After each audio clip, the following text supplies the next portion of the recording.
Republicans are trying to cut programs Trump himself said he wouldn't touch, and we're going to talk about it. House Republicans proposed a tax bill that gives sweeping tax breaks while giving cuts to programs like Medicaid, SNAP, and green energy programs. This bill is being labeled the Big Beautiful Bill. Its goal is just to enact Trump's economic policies. An analysis by taxfoundation.org found that if this bill were enacted, the US would lose about $4 trillion by 2034. And aside from that, the Medicaid cuts will lead to 7.6 million taxpayers losing their health insurance. To summarize, this bill exclusively hurts the US. I'm going to very briefly explain Medicaid and SNAP. Medicaid is a federal and state funded and operated health insurance. It basically just gives a cheaper option for people who generally have lower income. Medicaid is used by about 93 million Americans. That's about 1 in 5 people that are using this program. And it's also tied to Medicare. About 13 million people use both programs simultaneously. And SNAP, or food stamps, is a program that just gives lower income people the ability to buy food. Both of these programs are critically important for the livelihood of more vulnerable people. Trump has also said numerous times that he wouldn't even touch Medicaid. Back in 2015, Trump said he would never touch Medicaid, Medicare, or any social security programs. On January 31st of this year, he was using the same talking points. Throughout February, he was reiterating the same points. Even on May 4th, he was saying that if Medicaid cuts were proposed in a bill, he'd reject it. That leads us to May 16th when he tweeted this. He once again has no actual information to base his claim off of, so he's just blaming illegal immigrants for all of his problems. And even in the hypothetical that it was exclusively illegal immigrants that were using these programs,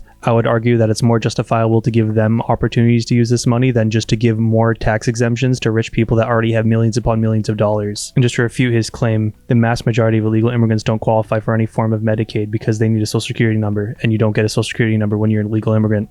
That's how this works. Now let's talk about where our money would be going instead of Medicaid and SNAP. The most egregious point in their proposed bill that I haven't seen anyone talk about is the estate provision. This increases the estate and gift tax exemption to $15 million. For context, in 2024, this exemption was at $19,000. This is an astronomical and absurd change, and it very obviously only benefits the already ultra rich. You will not benefit from this. Instead of helping people that are actually struggling, we're just giving more money to people that already have an excessive amount of wealth. Luckily, this bill hasn't passed yet. 5 Republicans vetoed it on Friday. Unfortunately, the majority of the Republicans have a ridiculous argument that more Medicaid cuts are needed. Josh Hawley, a Republican Missouri senator, is the only Republican with a sane argument about this. He at the very least is saying that these cuts would be political suicide. This bill will provably cost the US trillions of dollars. It'll remove healthcare for millions of Americans, and it'll just give more money to people that are already rich. Unfortunately, the US is scared of any form of universal healthcare, even though every other first world country has figured it out. I'll be posting more about this and other topical issues as they come up. Make sure to like and follow to stay up to date.